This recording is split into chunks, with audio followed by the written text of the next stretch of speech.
Assalamualaikum warahmatullahi wabarakatuh. Alhamdulillah rabbil alamin wa bihi nasta'in wassalatu wassalamu ala rasulil amin Sayyidina Muhammad wa ala alihi wa sahbihi ajma'in.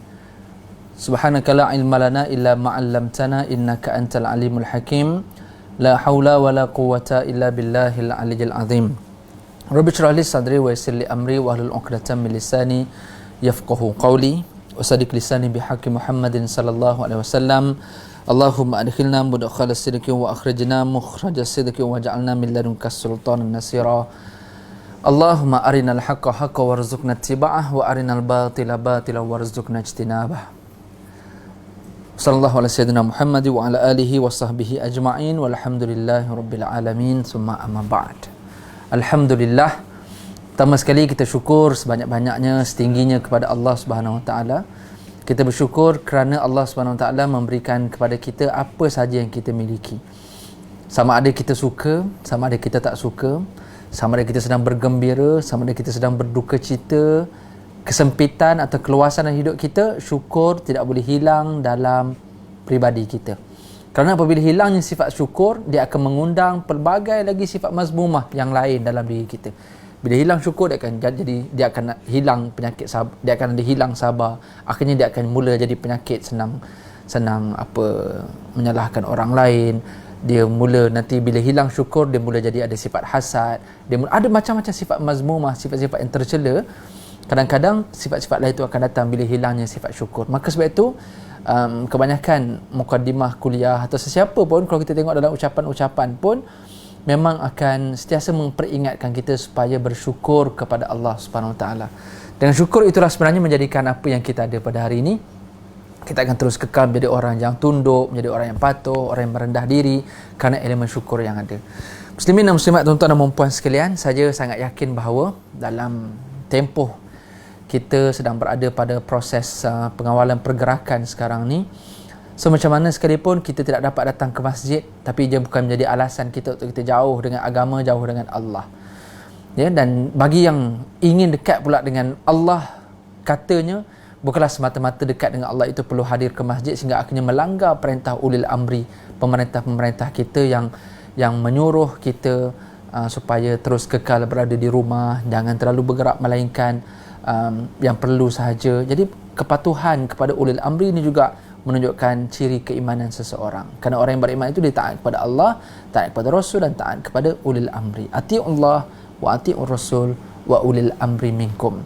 So kita redha dan kita bersyukur hari ini sebenarnya kita boleh solat berjemaah di rumah, kita boleh berzikir di rumah. Malam ni malam Jumaat ada yang nak baca Yasin, silakan, ahlan wa sahlan. Kita dekatkan hubungan kita dengan Allah Subhanahu Wa Taala. Kita tak perlu semata-mata mencari Allah di masjid, apatah lagi di Masjidil Haram. Dan tak perlu kita nak mencari Allah itu semata-mata perlu bermi'raj sebagaimana Rasulullah SAW. Memadai dengan kita berada di tikar sejadah kita, di tempat sujud itulah kita berbisiklah, nescaya suara kita akan didengar di langit. Justru tuan-tuan sekalian, berbisiklah di rumah kita sebagai tanda ketaatan kita kepada Allah, Rasul dan juga pemimpin. Dalam masa yang sama bukti keimanan kita dalam keadaan kita bermanfaat untuk orang lain. Kita tidak menyebar benda-benda yang tak baik dalam keadaan kita diperintahkan untuk mengurangkan pergerakan. Kita berada dalam proses pengawalan, dipanggil proses, orang tak kata berkurung sangatlah sebenarnya, boleh keluar ketika yang betul-betul mendesak sahaja. Begitu juga bagi orang-orang yang bertugas, yang tak boleh nak tinggalkan tugasnya.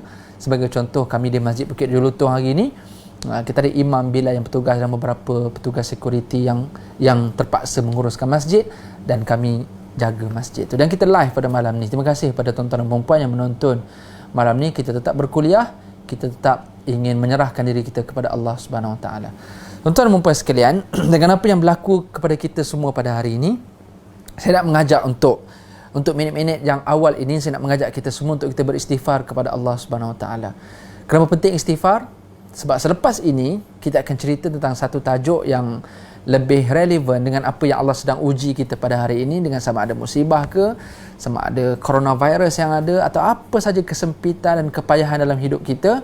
Maka itu kita akan bincang selepas ini dalam satu tajuk khas, namanya musibah antara kafarah, bala dan juga ibtila. Penebus dosa balasan buruk dan juga ujian. Tu kita akan bincang, discuss selepas ini insya-Allah. Cuma untuk peringkat permulaan ini saya nak mengajak kita semua untuk kita beristighfar banyak-banyak kepada Allah. Saya mengakui saya ada dosa. Kita semua ada kesilapan. Walau sekalipun, minta maaf, sekalipun ada yang menonton pada malam ni yang tak pernah melakukan kesilapan ataupun yang sekarang dah lama dah tinggal semua dosa-dosa, hari ni kita buat dengan perfect, semua benda yang baik-baik saja kita buat. Seandainya kita tidak ada melakukan kesalahan apatah lagi dosa, maka saya nak ajak juga untuk kita beristighfar sebanyak-banyaknya kepada Allah. Sebab kata Nabi sallallahu alaihi wasallam, man lazimal istighfar ja'alallahu lahu min kulli hammin faraja wa min kulli dhiqin makhraja wa razaqahu min haitsu la yahtasib. Apa kata Nabi? Barang siapa yang melazimi, dia sentiasa ulang istighfar. Kata Nabi, ja'alallahu lahu min kulli hammin faraja. Dia ada duka cita, dia ada kesempitan, dia ada kepayahan, faraja, Allah akan beri dia kelapangan. Wa min kulli dhiqin makhraja, dia ada kesempitan, dia ada payah sangat, sedang ada musibah, sedang ada penyakit dan sebagainya, makhraja, Allah beri jalan keluar. Dan yang ketiga kata Nabi, wa razaqahu min haitsu la yahtasib. Allah akan rezekikan dia daripada jalan yang dia tidak sangka-sangka. Sebab tu tuan-tuan dan puan sekalian, kita ada masalah hari ini, kita ada musibah, kita ada ujian yang sedang melanda, maka kita istighfar banyak-banyak. Saya nak ajak kita semua dalam mukadimah yang awal sambil orang lain start nak masuk untuk sama-sama live dengan kita pada malam ni. Saya nak ajak kita semua untuk kita beristighfar sebagai permulaan, dan kita continue teruskan istighfar itu dalam tempoh setiap hari insya-Allah. Astaghfirullah Rabbal baraya, astaghfirullah minal khataya, astaghfirullah Rabbal baraya, astaghfirullah minal khataya. Rabbi zidni ilman nafi'a wa wafiqni amalan maqbula wa wahabli rizqan wasi'a wa tub alayya taubatan nasuha wa tub alayya taubatan nasuha. Astaghfirullah Rabbal baraya, astaghfirullah minal khataya, astaghfirullah Rabbal baraya, astaghfirullah minal khataya. Saya harapkan kalau bolehlah kalau boleh setiap hari sekurang-kurangnya kita beristighfar 80 ke 100 kali. Sebagaimana hadis Nabi kata aku beristighfar 80, hari riwayat kata 100 kali. Jadi maknanya kita perbanyakkan istighfar. Nabi yang tak berdosa istighfar, kerana istighfar ni bukan semata-mata bagi orang berdosa, tapi kalau kita tahu kita tak ada dosa barangkali, tapi ada banyak kesepitan, kepayahan, musibah, ujian yang sedang melanda kita, kita harap dengan istighfar ini sebagai tanda penyerahan diri kita kepada Allah, maka Allah tengok kita sudah berserah, maka Allah akan permudahkan urusan kita. Tuan-tuan dan puan sekalian, dalam topik perbincangan kita pada malam ini, bila mana kita bercakap tentang apa ujian ataupun musibah yang Allah sedang beri kepada kita, tak ada orang yang suka, saya tak suka, tuan-tuan juga tak suka sebenarnya. Apa sahaja yang Allah beri, benda-benda yang kita tidak suka. Tetapi di sisi Allah, kadang-kadang Allah lebih tahu kenapa dia jadi macam tu. Kita tak suka, kita nak benda lain, Allah nak benda lain berlaku. Konsep ini dipanggil konsep kudrat dan juga iradat. Saya suka untuk peringatkan kita semua, pada diri saya dan kepada semua yang menonton pada malam ni, tentang konsep kudrat dan iradat. Bagaimana kita ada iradat, namanya keinginan, dan kita juga ada kudrat, ada kemampuan untuk merealisasikan keinginan kita. Apa yang kita nak dan kita cari jalan supaya apa yang kita nak tu boleh berlaku. Kita jangan lupa bahawa Allah ada juga sifat ini yang namanya kudrat dan juga iradat. Allah ada juga keinginan, yang kadang-kadang keinginan Allah berbeza dengan apa yang kita inginkan. Dan kita juga jangan lupa Allah ada kudrat, kemampuan yang semestinya Allah pasti boleh merealisasikan kun fayakun. Allah kata jadi, maka dia akan jadi. Berbeza dengan kita.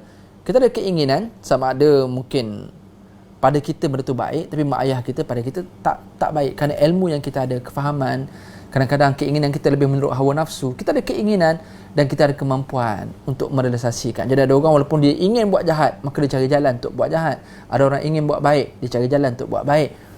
Tapi ada orang yang ada keinginan tapi tak ada kemampuan untuk nak dapatkan apa yang dia inginkan. Berbeza dengan Allah, yang semestinya apa yang Allah inginkan itu yang bersifat yang paling tepat, walaupun kadang-kadang kontra dengan apa yang kita nak. Maka ini yang kita nak bincang, tuan-tuan. Bila kita faham konsep asas ini, bila mana Allah menciptakan kita, Allah lebih berhak dan lebih tahu apa yang diperlu aturkan untuk kita. Yang kadang-kala dengan tahap kita, keilmuan kita, pengetahuan kita, umur kita, faktor hawa nafsu kita, kadang-kala apa yang kita ingin berbeza dengan apa yang Allah ingin. Bila Allah beri kepada kita, maka kita tak boleh terima. Tetapi pengalaman mengajar kita dengan kematangan berfikir, kematangan usia, kematangan ibadat, walaupun kadang-kala keinginan kita berbeza dengan Allah, tetapi bila Allah aturkan sesuatu kepada kita, maka kita akhirnya selarikan keinginan kita dengan keinginan Allah. Kita sinkronisekan. Kita mula-mula kita plan lain, tapi bila Allah plankan benda lain yang berlaku kepada kita, maka bagi orang yang matang, apatah lagi yang beriman, maka dia akan mengikuti apa yang Allah lakukan, yang Allah inginkan, yang Allah berkemampuan untuk menjadikan apa yang Allah inginkan. Maka kita pun akhirnya redha dan menyerah diri kepada Allah. Justru tuan-tuan dan puan sekalian, dengan apa yang berlaku hari ini, siapa yang nak coronavirus? Siapa yang mahukan musibah? Siapa yang mahukan berkurung duduk dalam rumah? Siapa businessman yang terpaksa tak boleh nak menjalankan perniagaannya dalam masa yang sama, kena bayar gaji staff? Siapa yang nak? Siapa yang anak tak boleh bersekolah, dia tak boleh nak jaga? Siapa yang nak doktor-doktor, pakar-pakar perubatan kita terpaksa bertukus siang malam, tak cukup rehat dengan risiko dan sebagainya? Siapa yang nak? Jadi oleh kerana yang demikian, tuan-tuan dan puan sekalian, semua ini adalah kehendak daripada Allah.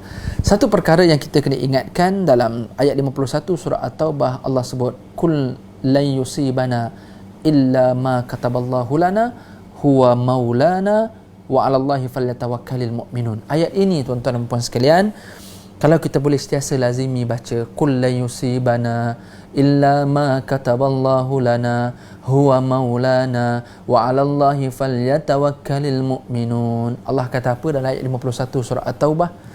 Allah kata, wahai Muhammad, tolong beritahu kepada umatmu, kepada kita lah. Jadi kalau kita boleh bayang, Nabi bagi tahu dekat sahabat, dan ayat itu direkodkan dalam Quran. Wahai umat, soalannya macam itulah, wahai umat, la yusibana, tidak ada apa yang boleh menimpa kami, kan, kita semua ni tak ada apa yang boleh menimpa kita semua, illa ma kataballahu lana, kecuali apa yang Allah telah tetapkan berlaku kepada kita. Maknanya walau apa juga keadaan, yang berjaga-jaga, yang berhati-hati, yang ambil langkah pencegahan, pakai mask, pakai sanitizer, duduk dalam rumah, la yusibana illa ma kataballahu lana. Ada orang yang tak buat pencegahan langsung, dia boleh, apatah lagi yang duduk dalam risiko, dalam lab, dalam hospital, yang terpaksa terdedah dengan risiko. La yusibana illa ma kataballahu lana. Dia ada langkah pencegahan ke, dia tak ada langkah pencegahan ke, semua ini Allah yang tetapkan. Tetapi dalam masa yang sama, kita kena ingat, walaupun Allah itu maulana, huwa maulana, Allah itu adalah pelindung, Allah itu adalah penjaga kita, ya, dan kita juga bertawakal kepada Allah, tapi Allah ingatkan kita, faiza azamta fatawakkal 'ala Allah. Apabila kamu telah berusaha, ambil langkah pencegahan, buat apa yang patut. Kita diperintahkan untuk duduk untuk pengawalan pergerakan, stay at home, work from home, dan itu adalah usaha kita. Barulah wa 'alallahi falyatawakkalul mu'minun, dan bagi orang yang beriman, dia akan bertawakal, dia akan menyerah diri, berserah kepada Allah Subhanahu Wa Taala. Ya, kita tahu musibah ini Allah tentukan, tetapi kita jangan pergi cari nahas untuk berada di tempat musibah. Dan kita pun tahu yang bagaimana hadis Nabi SAW dan apa yang berlaku pada zaman Sayyidina Umar Al-Khattab, kan, yang memang kita tidak dibenarkan untuk pergi ke tempat wabak, dan bagi orang yang berada pada negara wabak, jangan pergi keluar daripada negara tersebut. So perintah pengurungan ini adalah proses yang sangat-sangat tepat dalam apa yang melanda negara kita. Justru tuan-tuan dan puan sekalian, sekali lagi, kalau boleh kita baca ulang-ulang, qul lan yusibana illa ma kataballahu lana huwa maulana wa 'alallahi falyatawakkalul mu'minun.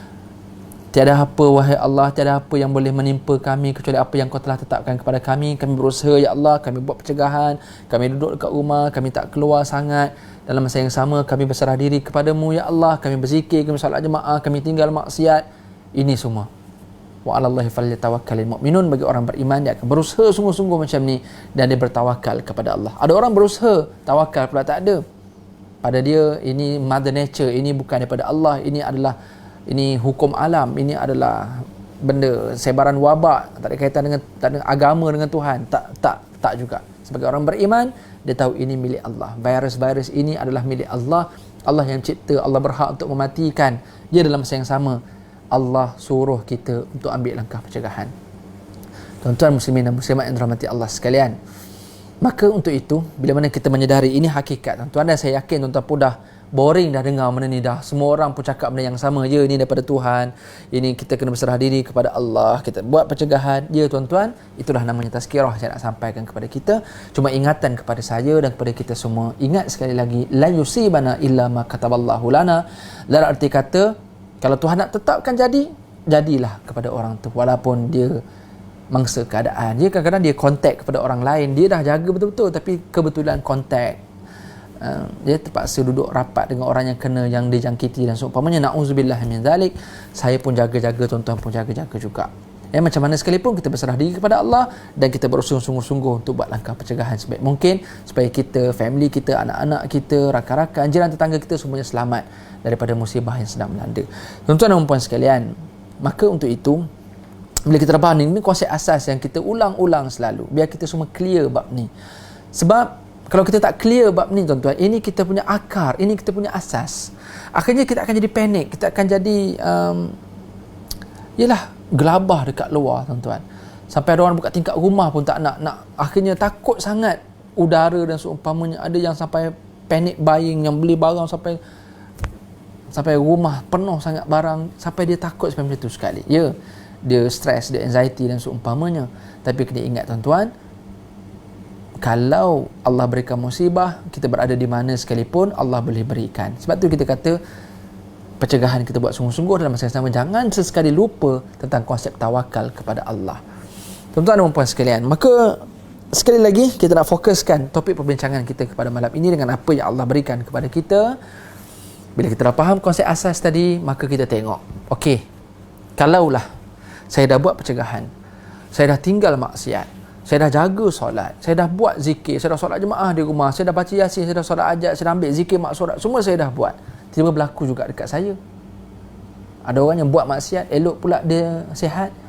Ada yang tak buat pencegahan sangat, biasa-biasa. Saya ni sungguh-sungguh ada sanitizer semua, dia macam relax je, basuh tangan biasa-biasa je, elok je. Saya pula tiba-tiba sakit, na'udzubillah. Kalaulah kita berpandangan macam tu, maka ini yang kita nak bincang pada malam ni. Kalau ditakdirkan apa yang berlaku ini, musibah ini tertimpa juga kepada kita walaupun kita tak nak, maka kita nak tengok pada 3 dimensi. So malam ni kita nak tengok musibah antara kafarah, bala dan juga ibtila. Musibah iaitu benda yang menimpa kita dan semestinya benda yang kita tak suka, yang namanya musibah, iaitu apa saja yang ditimpakan kepada seseorang. Tak kira tuan-tuan, konsepnya secara logiknya seolah-olahnya macam ni. Analogi dia macam ni. Benda yang menimpa ni contoh buah kelapa tuan-tuan.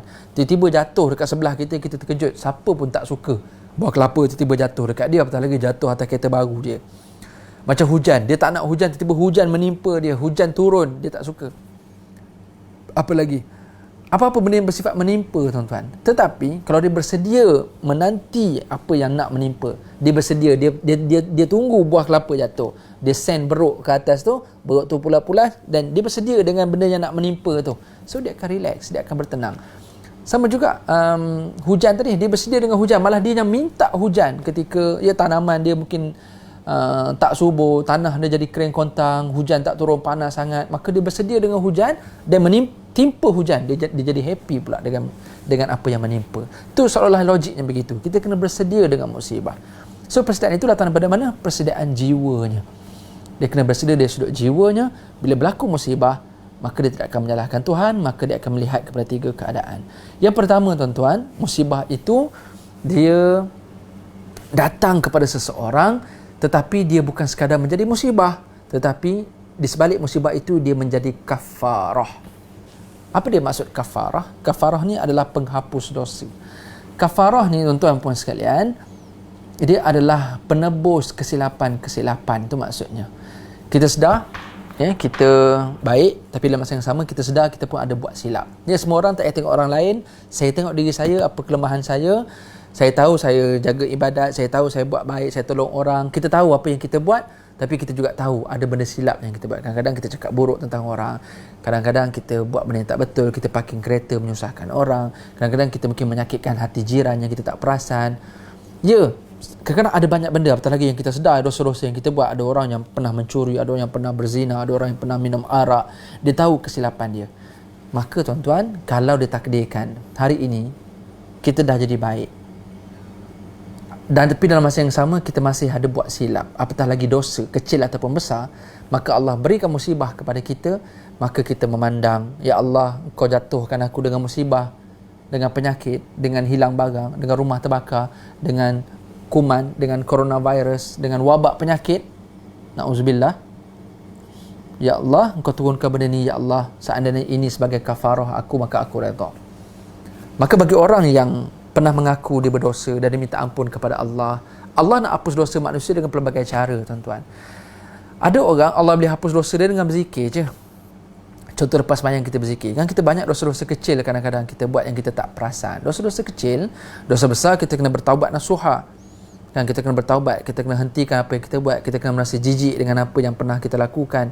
Kita berazam untuk tidak mengulangi kesilapan tersebut. Kalau ada kita ada kaitan dengan hak manusia, kita kena kembalikan balik hak manusia tu, baru taubat kita diterima. Itu bagi dosa besar. Adapun bagi dosa kecil kadang-kadang, yang dosa mata, dosa telinga, dosa tangan, kaki, yang kecil-kecil ni, kadang-kadang Allah hapuskan dosa itu, kadang-kadang tanpa kita minta. Kita tak kata, ya Allah ampunkan dosa aku, tak. Tapi kita berzikir lepas sembahyang. Contoh lepas sembahyang maghrib tadi, ada yang berzikir subhanallah 33 kali, alhamdulillah 33 kali, Allahu akbar 33 kali. Kata Nabi, barang siapa yang berzikir subhanallah, alhamdulillah, Allahu akbar 33, 33, 33, jadi 99. Dicukupkan 100 dengan la ilaha illallah wahdahu la syarikalah, lahul mulku wa lahul hamd wa huwa ala kulli syai'in qadir. Ghufira lahu ma taqaddama min dhanbihi walau kana dhunubuhu mislu zabadil bahar. Kama qala Rasulullah. Nabi kata apa? Siapa yang berzikir 33, 33, 33, cukupkan 100 dengan la ilaha illallah tu, diampunkan. Dan dibaca pula dubira kulli salah, dibaca lepas sembahyang. Lepas sembahyang dia berwirid macam tu, diampunkan dosa-dosanya yang kecil, diampunkan dosa-dosanya yang terdahulu, sekalipun dosanya sebanyak buih di lautan. Kita berzikir, kita bukan minta ampun time tu. Kita bukan kata, ya Allah ampunkan dosa aku, tak. Kita sedang berzikir, subhanallah, subhanallah, alhamdulillah, tapi Allah hapus dosa. Maknanya ada orang yang Allah hapuskan dosa macam tu. Ada orang yang Allah beri dia penyakit, sebenarnya penyakit itu untuk menghapuskan dosanya. Apa lagi? Ada orang yang dengan dia bersedekah, Allah boleh hapuskan dosanya. Mana pelbagai cara Allah boleh hapuskan dosa. Ada salah satu cara Allah nak hapuskan dosa adalah melalui musibah.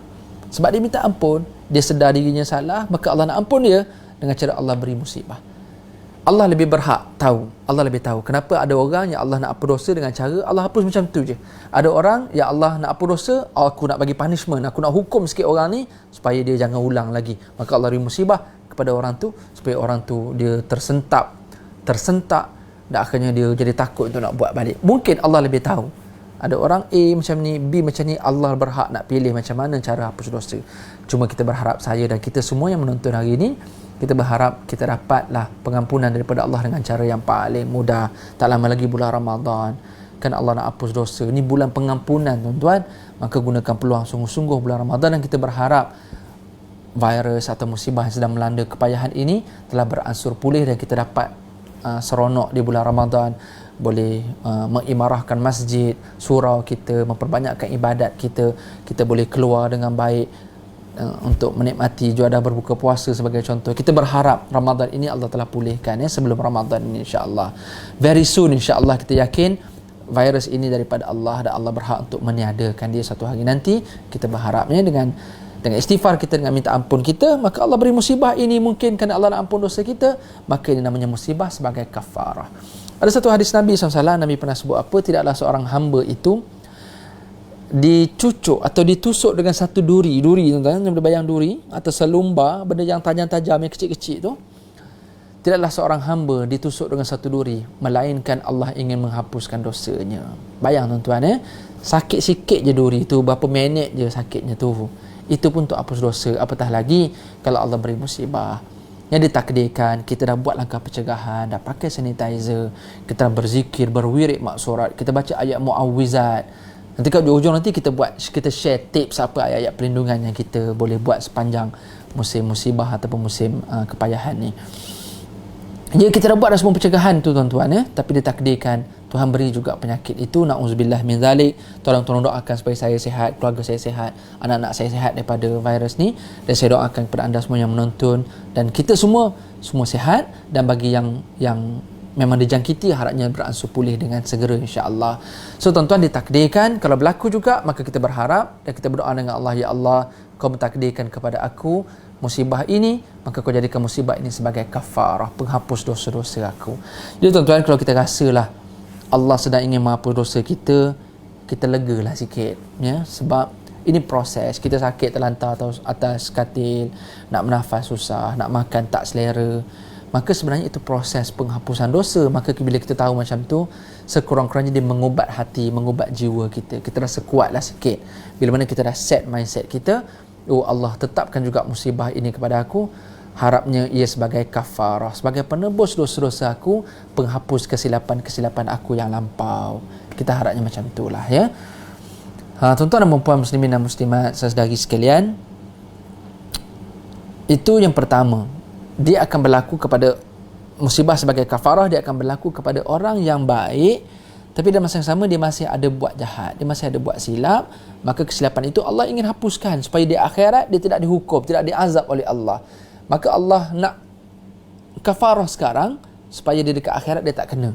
Maka ini dipanggil yang pertama ni, generasi atau golongan orang yang baik tapi ada silap-silap, ya Allah nak hapuskan kesilapan supaya dia bebas di akhirat. Maka Allah berikan kafarah berbentuk musibah ketika hidup di dunia, walaupun dia orang baik tapi dia ada buat silap sikit. Okey, yang kedua pula tuan-tuan, kita nak tengok dimensi yang kedua musibah ini, iaitu dalam bentuk di sebalik musibah itu dia merupakan balaun ataupun balasan buruk, kan, su'ul bala, balasan buruk kepada orang yang jahat, yang bukan buat baik, dia memang sedang buat jahat, yang sedang melanggar syariat sebagai contoh, dan Allah berikan bala kepada dia. Sebagai contoh tuan-tuan, dalam Quran Allah pernah sebut dalam suratul Fajr, kan, Allah pernah sebut, alam tara kaifa fa'ala rabbuka bi'ad إرم ذات العماد التي لم يخلق مثلها في البلاد وثمود الذين جابوا الصخر بالواد وفرعون ذي الأوتاد الذين طغوا في البلاد فأكثروا فيها الفساد فصب عليهم ربك سوط عذاب. Tengok ayat last tu, fasabba alaihim rabbuka sawta azab. Fasabba daripada perkataan musibah tadi, saba yusibu musibah, fasabba kami timpakan kepadanya sawta azab, balasan-balasan buruk, azab seksaan yang pedih pada orang-orang yang zalim tadi. Siapa? Iaitu kaum Ad. Kamu tak perhatikan ke apa yang kami buat kepada kaum Ad, iaitu penduduk Iram, iaitu orang-orang area Iram sana. Ada yang kata area Oman, Yaman, sepadan Oman, Yaman tu, itu kawasan penduduk Iram, iaitu kaum bagi Nabi Hud alaihissalam. Kaum Ad, diorang ni hebat. Iram dzatil imad, dia boleh buat bangunan yang tinggi-tinggi, tiang hebat-hebat, tiang pun dah besar, apatah lagi binaan dia. Tapi sebab dia melanggar syariat, dia mendustakan Nabi Hud alaihissalam, maka akhirnya Allah beri azab pada kaum Ad. Yang kedua kaum Samud, wa samud alladzina jabu sakhra bil wad. Orang hebat juga ni, dia boleh memahat gunung-gunung ganang, gunung-gunung batu, atau orang panggil apa, canyon, gunung-gunung yang berbatu ni dia boleh pahat menjadi fine architecture tuan-tuan. Dia boleh buat binaan yang sangat outstanding, tapi dia menyekutukan Allah, dia mendustakan Rasul Allah iaitu Nabi Saleh alaihissalam, sampai tahap dia boleh bunuh unta putih mukjizat Nabi Saleh dan seumpamanya. Ni kaum Samud, maka Allah hancurkan juga. Mereka mendustakan Allah, mendustakan Rasulullah.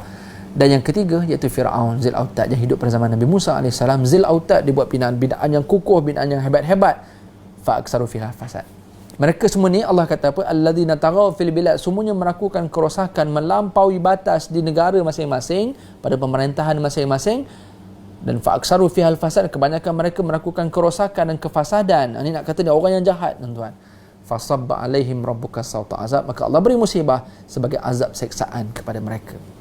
Tuan-tuan sekalian, kalau kita kata coronavirus ini dan telah diperakui oleh WHO, oleh badan-badan pencegahan wabak, mengatakan dia berasal daripada Wuhan sebagai contoh, berasal daripada pemakanan. Kalau benarlah statementnya begini, berasal daripada kelawar dan akhirnya dia mutasi dengan beberapa makanan-makanan atau binatang-binatang yang lain yang tak dibenarkan untuk kita makan sebenarnya.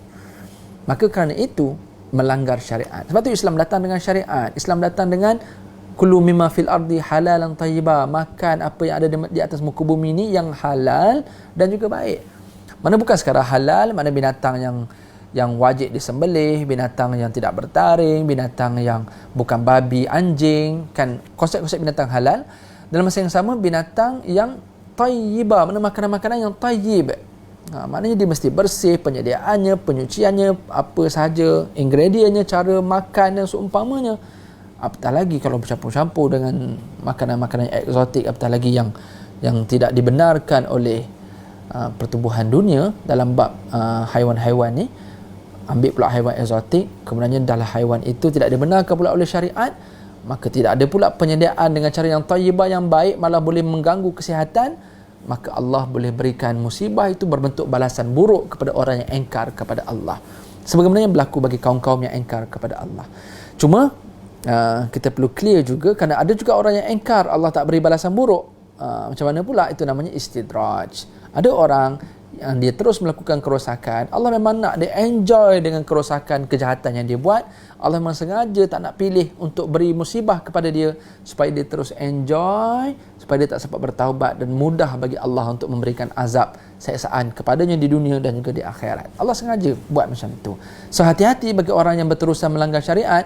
Oh, kami tak kena apa-apa pun, kami tak buat pencegahan apa-apa pun, kami tetap nak pergi masjid juga walaupun telah dilarang oleh kementerian, oleh government, dah haram, bukan haram maksudnya tak dibenarkan untuk kita masuk masjid solat jemaah. Dia nak juga langgar sebab kami ada Tuhan, kami nak juga berhimpun ramai-ramai sebab kami ada Tuhan. Ini melanggar ulil amri, ini melanggar pemerintah, maka hukumnya juga boleh berdosa, malah kita mengundang risiko penyebaran wabak. Sekarang ini kita berada dalam tempoh kuarantin, kita diasingkan, kita perlu duduk dalam kawalan pergerakan, bukan pengurungan, kawalan pergerakan. Boleh keluar ketika perlu, yang perlu bekerja, yang perlu cari makanan, tetapi minimumkan dan hadkan. Maka sebab itu tak dibenarkan datang masjid, solatlah jemaah di rumah.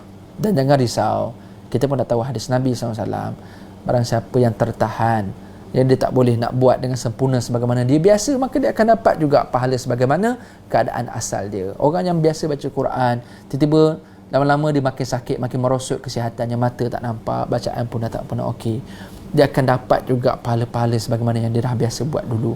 Orang yang biasa sembahyang jemaah di masjid, dia tak dapat pergi masjid dengan kawalan pergerakan macam ni, maka jangan langgar, jangan panjat pagar masjid, solatlah di rumah, dia akan dapat pahala sebagaimana dia stay ataupun dia solat berjamaah di masjid. So tuan-tuan, jangan mengundang azab daripada Allah. Takut ini langgar syariat ni, sebab sekarang kita disyariatkan, kita diperintahkan, termasuk syariat, kita diperintahkan supaya jangan berkumpul, kita diperintahkan supaya jangan pergi masjid. Orang kata apa tutup masjid? Tak, betul, bukan isunya. Isunya adalah kita berusaha di samping kita bertawakal kepada Allah, ya. Jangan kata tergamak kita menutup Masjidil Haram, Kaabah tu tergamak, apatah lagi masjid-masjid lain. Jangan sesekali keluar kenyataan macam tu. Ini proses, kita buat ni pun dalam beberapa minggu sahaja untuk menyekat dan mengawal penyebaran yang lebih berleluasa, yang makin kritikal dalam negara kita. Na'udzubillah min zalik, harapnya ada jalan keluar untuk kita semua. Tuan-tuan sekalian, sekali lagi, nombor 2, musibah itu menjadi balaun ataupun su'ul bala, iaitu balasan buruk pada orang yang jahat, orang yang melanggar syariat, orang yang menentang hukum, maka akhirnya dia dijadikan sebagai hukuman. Musibah itu sebagai hukuman kepada orang-orang tersebut. Cuma benda ni semua adalah Allah yang tentukan, bukan kita yang menghukum. Itulah buat lagi, dah kena bala. Bukan kita, Allah lebih tahu. Sebab ada ketikanya ada orang yang baik yang kena musibah yang sama dengan orang yang jahat tu. So macam mana pula dia? Adakah kita nak menyangka, oh dia ni nampak je baik, rupanya jahat, rupanya tu kena musibah? Jadi susah. Benda ini adalah datangnya daripada Allah. Serahkan hukuman itu kepada Allah. Kita adalah pendakwah, kita bukan hakim untuk menghukum seseorang. Tuan-tuan sekalian, baik, itu Yang kedua, harapnya kita semua clear lah. Dan yang ketiga, musibah yang berlaku kepada kita, yang melanda dalam kehidupan kita, kita rela, kita bersedia ataupun tidak, dia dipanggil sebagai, di sebalik musibah itu dia dipanggil sebagai ibtila. Yang pertama kafarah, yang kedua bala ataupun su'ul bala, yang ketiga adalah ibtila. Apa beza bala dengan ibtila? Bala iaitu balasan, kan, balasan buruk tadi. Yang ketiga ni ibtila berarti ujian. Ujian. Sebagai contoh, Allah pernah sebut dalam surah Al-Baqarah, wa iz ibtala Ibrahim rabbuhu bikalimatin fa atammahun. Kami telah uji Nabi Ibrahim dengan beberapa ujian, dan Nabi Ibrahim sempurnakan ujian-ujian tersebut, dan akhirnya Allah lantik Nabi Ibrahim menjadi rasul. Ibtila ni ujian. Ujian ini tuan-tuan sekalian, kalau kafarah dia berlaku kepada orang baik yang ada buat silap, maka Allah nak hapuskan kesilapan dan dosa-dosa tadi dengan cara Allah beri musibah sebagai kafarah, penghapus atau penebus dosa. Bagi orang yang jahat pula, yang tak buat baik, masih engkar, masih buat jahat, maka Allah berikan keburukan, musibah tu sebagai balasan buruk. Yang ketiga ni pula, dia akan berlaku kepada orang yang baik, yang taat kepada Allah, yang ketika dia tidak buat silap ataupun kesilapannya telah pun dihapuskan sebelum ni, sekarang ni dia jadi orang yang soleh, orang masjid, baca Quran banyak. Apatah lagi kita melihat para rasul, para sahabat Nabi SAW, tapi mereka tetap diberikan kepayahan dalam hidup yang namanya musibah. Rasulullah SAW tengok musibah-musibah yang melanda Nabi. Tengok bagaimana Nabi diboikot oleh penduduk kafir Quraisy di Mekah. Bagaimana Nabi SAW sehingga tak makan selama 3 tahun sebelum berlakunya hijrah. Bagaimana Nabi dilempar dengan batu, dengan najis, dengan kayu ketika dia Taif. Apa yang berlaku kepada Nabi dalam siri-siri peperangan. Ini semua musibah. Ini semua benda yang tak elok, yang tak patut berlaku kepada Nabi. Sedangkan Rasulullah Muhammad bin Abdullah ini adalah kekasih, orang yang Allah paling sayang. Allah tidak cipta dunia ini, apatah lagi Nabi Adam, kerana Allah ingin menciptakan Nabi Muhammad SAW. Tapi tengok musibah yang Allah berikan kepada Nabi Muhammad SAW sebagai ibtila, itu sebagai ujian kepada Rasulullah SAW. Tengok para sahabat, musibah-musibah mereka. Ada yang ditimpa dengan penyakit. Para Nabi ada yang kena penyakit, sebagai contoh Nabi Ayub AS. Sahabat-sahabat ada yang perangnya hilang kaki, hilang mata, semua ni musibah. Ada yang kehilangan anak, ada yang macam-macam. Ada yang kehilangan mak ayah, contoh Yasir kehilangan Sumayyah, kehilangan Ammar kehilangan bapaknya Yasir, hilangnya maknya Sumayyah. Ini musibah kepada seorang anak. Tapi kerana apa? Kerana ibtila, ujian yang Allah nak berikan kepada mereka. Ulama sebut, tuan-tuan dan puan sekalian, ujian ini kenapa berlaku pada orang baik? Ulama sebut ujian ini dia ada beberapa sebab. Yang pertama, kerana Allah ingin menggandakan pahalanya. Allah ingin menggandakan pahala. Berarti dia orang baik, dia buat baik, tetapi dengan kepayahan sebab ada musibah atau ujian-ujian yang berlaku kepada dia, kerana Allah ingin gandakan usaha pahala dia tu. Yang kedua, kerana Allah ingin meninggikan darjat, mengangkatkan darjatnya.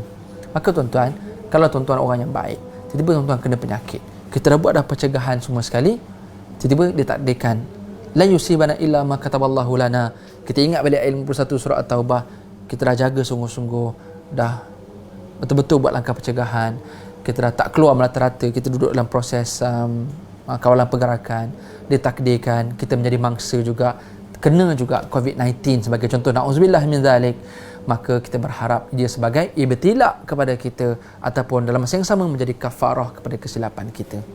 Maka itulah yang melegakan kita sebagai orang beriman, tuan-tuan. Maka kita tak akan menyalahkan Allah, kita tak akan menyalahkan Tuhan, kita tak akan menyalahkan manusia lain, sebab kita sedar, oh aku berjangkit daripada orang, ini sebab orang yang degil, yang makan benda yang tak patut. Oh, orang ni degil, orang dah kata kuarantin, tak nak kuarantin, dah kata jangan berhimpun, nak berhimpun juga, kita menyalahkan orang. Tak perlu lagi menyalah, sebab kita dah tahu dah musibah yang kena kepada kita, na'udzubillah min zalik. Kalau seandainya ia berlaku, ia menjadi ibtila, ujian kepada kita, nak tengok sejauh mana kita melatah, tidak kita menyalahkan orang, tidak bila kita duduk dalam ward atau kita di kuarantin, kita bertahan tak dengan ujian-ujian, kita patuh tak arahan-arahan dan seumpamanya, kita diberikan makanan-makanan, kita pilih tak makanan yang betul, yang halal, yang tayyibah. Ini namanya ibtila. Ini semua ujian kepada kita. Tuan-tuan muslimin dan muslimat sekalian, ya, ada orang dalam ketika dia diberi ujian macam ni, dia orang baik, tapi akhirnya dia gagal dalam ujian itu. Itu yang kita takut. Akhirnya dia jadi peting diri, kan, dia sedang diuji oleh Allah, maka dia pergi kedai, dia borong semua barang, akhirnya orang lain tak boleh nak beri barang, sebagai contoh. Apa lagi, dia sanitizer yang ada semua dia ambil, akhirnya dia tak bagi orang lain sehingga orang lain pun memerlukan, sebagai contoh. Dia monopoli semua benda-benda ni, bahaya tuan-tuan, kita sedang diuji. Maka ketika itu Tuhan nak tengok adakah kita penting diri, adakah kita menyalahkan orang lain, adakah kita jadi orang yang sabar, adakah kita jadi orang yang redha. Tuhan nak tengok di sebalik ujian itu. Maka kita lihatlah kepada Rasulullah SAW. Tengok apa cara Rasulullah respon, apa yang para sahabat respon, apa yang salafus salih, orang-orang salih yang terdahulu respon bila kena musibah kepada mereka. Adakah mereka melatah? Adakah mereka menyalahkan orang lain? Adakah mereka akan mementingkan diri? Jawapannya tak ada. Mereka akan sabar, mereka akan redha, mereka akan patuh dan taat ketika dilanda musibah. Malah ketika musibah lah mereka akan gandakan lagi usaha mereka, serahkan diri mereka kepada Allah Subhanahu Wa Taala. Kenapa? Mereka tahu mereka sedang diuji oleh Allah Subhanahu Wa Taala. Maka ketika ini juga kita, tuan-tuan sekalian, maka kita, inilah proses kita sekarang ni. Kita tahu kita sedang diuji oleh Allah, namanya ibtila. Dan masa yang sama, kita juga sedang diberikan kafarah, penghapusan dosa oleh Allah. Maka kita serahkan diri. Maka sepatutnya kita makin tinggi, makin dekat, makin banyak hubungan kita dengan Allah. Kembalilah balik, serahkan balik diri kita kepada Allah Subhanahu Wa Taala. Gunakan peluang ini, tuan-tuan, untuk kita melakukan penyerahan. Muslimin dan muslimat sekalian, maka sebab itu kita pun dah baca di media sosial, tuan-tuan, banyak orang share apa aktiviti kita boleh buat dekat rumah. Ini peluang, ini right time yang kita boleh berehat sebenarnya. Dia bukan untuk bercuti. Bagi pekerja-pekerja, ini dia panggil bekerja dari rumah. Jangan take for granted. Ingat kita sedang diuji oleh Allah. Ingat musibah ini sebagai ibtila. Jangan, ini bukan waktu cuti, inilah waktu bekerja dari rumah. So berarti dia kena office hour, dia kena sentiasa buat amanah, jujur dengan company dia, sebab dia dibayar gaji, sebagai contoh. Maka ini ujian. Kita takut ada orang yang take for granted, yang mengambil kesempatan, akhirnya dia gagal dalam ujian. Dia dah kena musibah, hari ini tempoh kawalan pergerakan, maka dia ambil kesempatan sekarang ni. Dia terlupa janjinya dengan majikan. Sebab sekarang ni kawalan pergerakan, dia kena bekerja dari rumah. Jadi kena ingat, kita sedang diuji oleh Allah dengan pelbagai sudut ujian. Bagi pekerja, ujiannya begini. Bagi majikan, ujiannya macam ni. Bagi ahli ibadat, ini ujiannya. Bagi ahli maksiat, ini ujiannya. Bagi orang peniaga-peniaga, ini ujiannya. Ini musim ujian. Allah berikan musibah kepada kita. Dalam masa yang sama, dimensi yang ketiga adalah musibah sebagai ibtila, sebagai ujian. Nak tengok macam mana cara kita respon, nak tengok macam mana kita berinteraksi dengan musibah tadi. Justru, tuan-tuan dan puan sekalian, saya merasakan dan saya berharap kita semua boleh clear, kita nampak apa yang sedang berlaku dalam negara kita. Banyak benda yang kita boleh belajar tentang, banyak benda, hikmah-hikmah di sebalik musibah, tuan-tuan. Banyak benda. 3 benda ni kita bincang lah. Tapi dalam masa yang sama ada banyak hikmah. Kan, sebagai contoh, kita boleh tahu makanan apa yang kita kena jaga-jaga lepas ni, yang kita berharap orang-orang di luar sana yang suka makan makanan eksotik, lepas ni dia dah mula start tinggal. Dia mungkin, ini jalan sebenarnya Allah nak beri hidayah kepada manusia yang selama ini mengabaikan tentang tanggungjawab pengurusan pencarian pemakanan halal. Mana tahu industri halal berkembang selepas ni. Ini semua hikmah-hikmah di sebalik musibah yang kita tidak tahu. Ramai orang jaga kebersihan, kan? Kita tak tahu. Yang kita selama ni sanitize, kita biasa-biasa saja. Islam ajar berwuduk, Islam ajar istinsyak, madmadah, komo-komo masuk air dalam hidung. Memang benda tu sunat ketika berwuduk. Mana tahu lepas ni hikmahnya, semua orang dia buat benda yang sunat, yang namanya berwuduk, masuk air dalam hidung, masuk air dalam mulut, istinsyak, madmadah. Kita tak tahu. Yang semua orang yang dulu mungkin malas mandi, dia jadi rajin mandi. Ini hikmah. Sebab akhirnya dia lagi jadi orang yang lebih bersih daripada sebelum ni. Sebab dia dah mula risau dengan virus-virus, bakteria dan seumpamanya. Kita tak tahu. Ini hikmah-hikmah di sebalik musibah. Banyak lagi, tuan-tuan, yang mungkin peniaga-peniaga yang selama ni kekurangan customer, bila musim musibah akhirnya meningkat perniagaannya. Kita tak tahu. Yang barangnya tak laku selama ni, hari ni kedainya kosong sebab semua orang panic buying. Ya, hikmah. Walaupun nampak macam tak elok panic buying tu, tapi hikmah juga kepada peniaga. Wallahu a'lam. Allah Maha Kuasa, Allah lebih berhak untuk tahu. Yang selama ni mask orang jual mask tu, yang jual sanitizer biasa-biasa je, orang anggap macam tak ada apa-apa je, sekarang ni habis stok, tuan-tuan. Hikmahnya kepada peniaga-peniaga. Cuma ujian juga kepada peniaga. Jangan naikkan harga, jangan simpan stok sebab nak monopoli, akhirnya nak kontrol harga market dan seumpamanya. Ini juga ujian kepada peniaga. Sebab tu, tuan-tuan sekalian, hidup kita penuh dengan ujian. Kan Allah sebut dalam Al-Quran, wahai orang yang beriman, adakah kamu menyangka ahasibanna su'ayyutraku ayyaqulu amanna wa hum la yuftanun. Adakah kamu menyangka kamu sudah beriman kepada Allah, kamu sudah betul-betul yakin percaya kepada Allah, tapi kamu tidak diuji oleh Allah. So tuan-tuan dan puan-puan sekalian, ini proses ujian. Sekali lagi, ini cara kita berinteraksi dengan apa kepayahan, apa kesulitan, apa musibah yang berlaku kepada kita. Ini cara kita berinteraksi, tuan-tuan. Sama ada dia menjadi kafarah, sama ada dia menjadi su'ul bala, ataupun sama ada dia menjadi ibtila, penebus dosa, balasan buruk, ataupun ujian-ujian untuk meninggikan darjat dan menggandakan pahala kepada seseorang. Muslimin dan muslimat, tuan-tuan dan puan sekalian, di penghujung kuliah ni, tazkirah kita pada malam ni, tuan-tuan, di penghujung ni, izinkan saja untuk kita gunakan peluang muhasabah, peluang muraqabah dan mujahadah kita, tuan-tuan. Muhasabah, kita tengok balik apa kelemahan kita selama ni, yang tak jaga kebersihan, yang tak jaga pemakanan. Apa kelemahan lagi? Jarang spend time dengan family. So kita muhasabah. Ini Tuhan beri peluang kita untuk stay at home, walaupun kita kena bekerja daripada rumah, tapi gunakan peluang ni, muhasabah. Dan masa yang sama kita muraqabah, kita tingkatkan pengawasan diri kita dengan hubungan kita dengan Allah, sebab kita tahu Allah sedang memerhati kita. Maka ni peluang kita tak pergi masjid. Dan apa kata tuan-tuan, spend time dekat rumah, sediakan satu tempat yang sesuai, jadikan dia masjid dalam rumah kita. Mana tahu kalau Nabi SAW dalam rumah Rasulullah SAW itu ada satu compound, satu ruang. Kalau kita masuk rumah Nabi, masuk sebelah kanan ada rumah Sayyidatina Fatimah, ada bilik Sayyidatina Fatimah, straight lagi rumah Nabi dengan Khadijah, bilik Nabi dengan Khadijah. Sebelah kirinya adalah rumah ataupun bilik tahannus ataupun bilik uzlah, bilik ibadat Nabi SAW. Mana tahu ada ruang-ruang rumah kita yang kita jarang guna, bilik tetamu atau ruang-ruang yang selama ni jadi tempat bacaan, kita jadikan dia ruang sudut ibadat kita. Wallahu a'lam, kita pun tak tahu adakah kita sempat Ramadan dalam keadaan tak ada musibah ini. Manalah tahu ya, kalau ditakdirkan begitu, na'udzubillah min zalik, adabnya Ramadan beransur pulih. Tapi kalau ditakdirkan Ramadan masih belum sesuai, masih belum pulih, maka ruang ini kita boleh terus kekalkan menjadi ruang ibadat dalam rumah kita. Tuan-tuan, ini ruang muhasabah, ruang muraqabah dan ruang mujahadah, sacrifice, pengorbanan kita, tuan-tuan. Jangan penting diri ketika musibah. Jangan habiskan stok-stok makanan di luar sana sehingga kita berebut penting diri. Jangan, tuan-tuan. Jangan sesekali jadi macam tu. Yang saya teringat ada orang pernah cakap, biasanya kalau dekat filem-filem ni, orang yang menggelabah selalu bila berlaku benda-benda yang gempa bumi ke apa, biasa orang macam ni cepat mati. Kata orang lah kan. Tapi yang hero-hero dia relax, dia tak serbu shopping mall apa semua, dia relax, dia bertenang, dia berfikir, dia relax, dia tak penting diri, dia tolong orang. Biasa orang macam ni yang umurnya panjang. Ya, itu kata orang lah. So kita janganlah jadi macam tu ya. Maknanya jangan penting diri. Kita relax, tenang-tenang.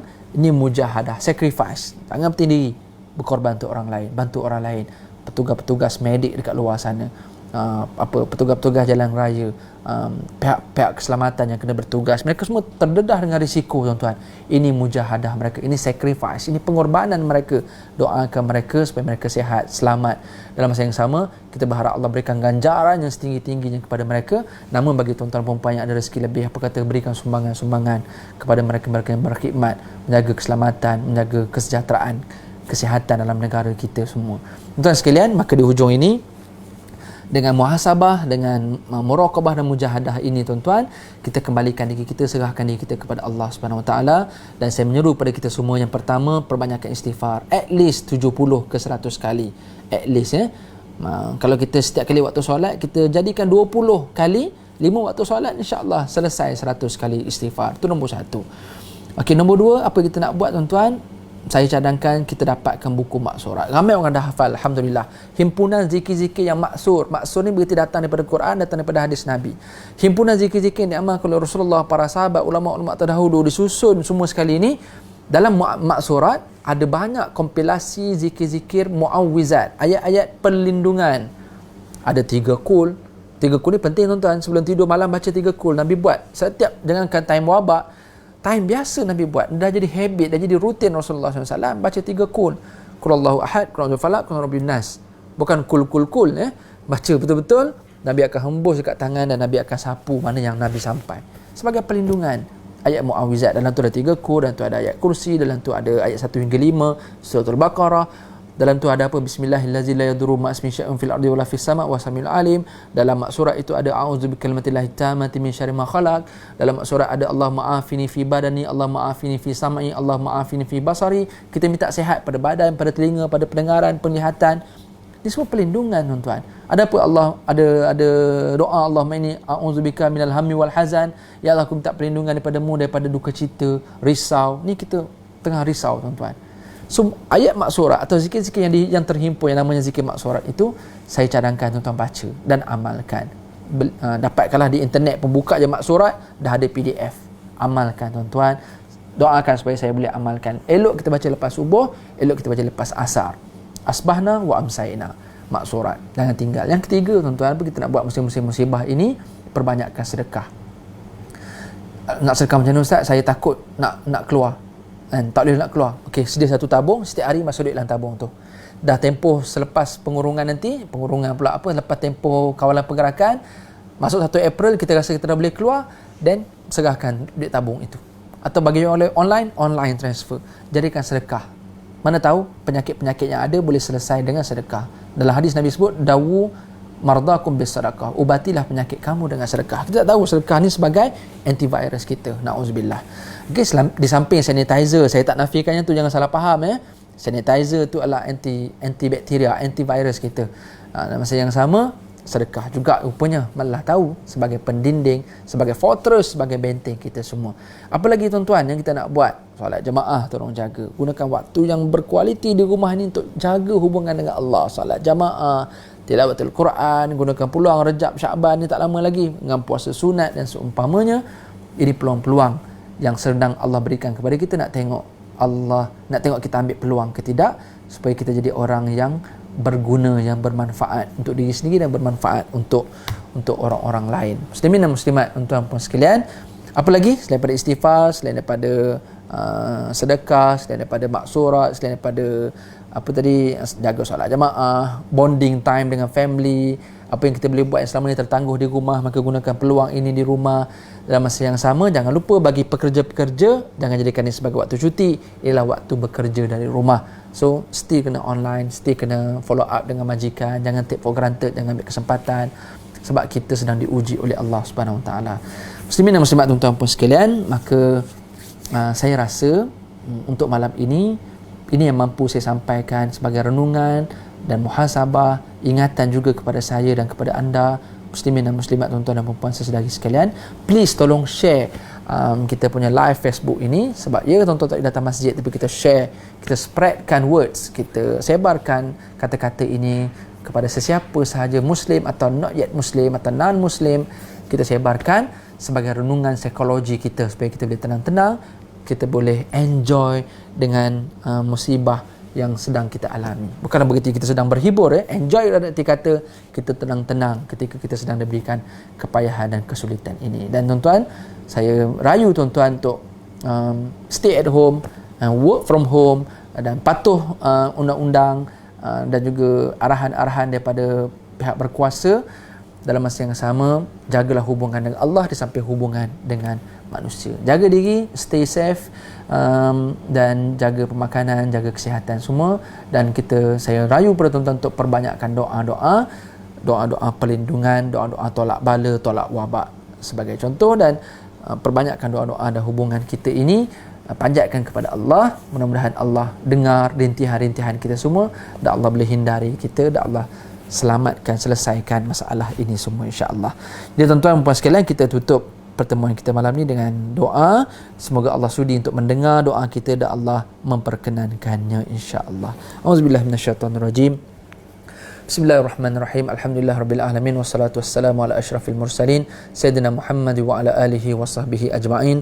Allahumma rabbana ighfir lana ma qaddamna wa ma akharna wa ma asrarna wa ma a'lanna wa ma asrafna wa ma anta a'lamu bihi minna, antal muqaddimu wa antal muakhiru, la ilaha illa anta.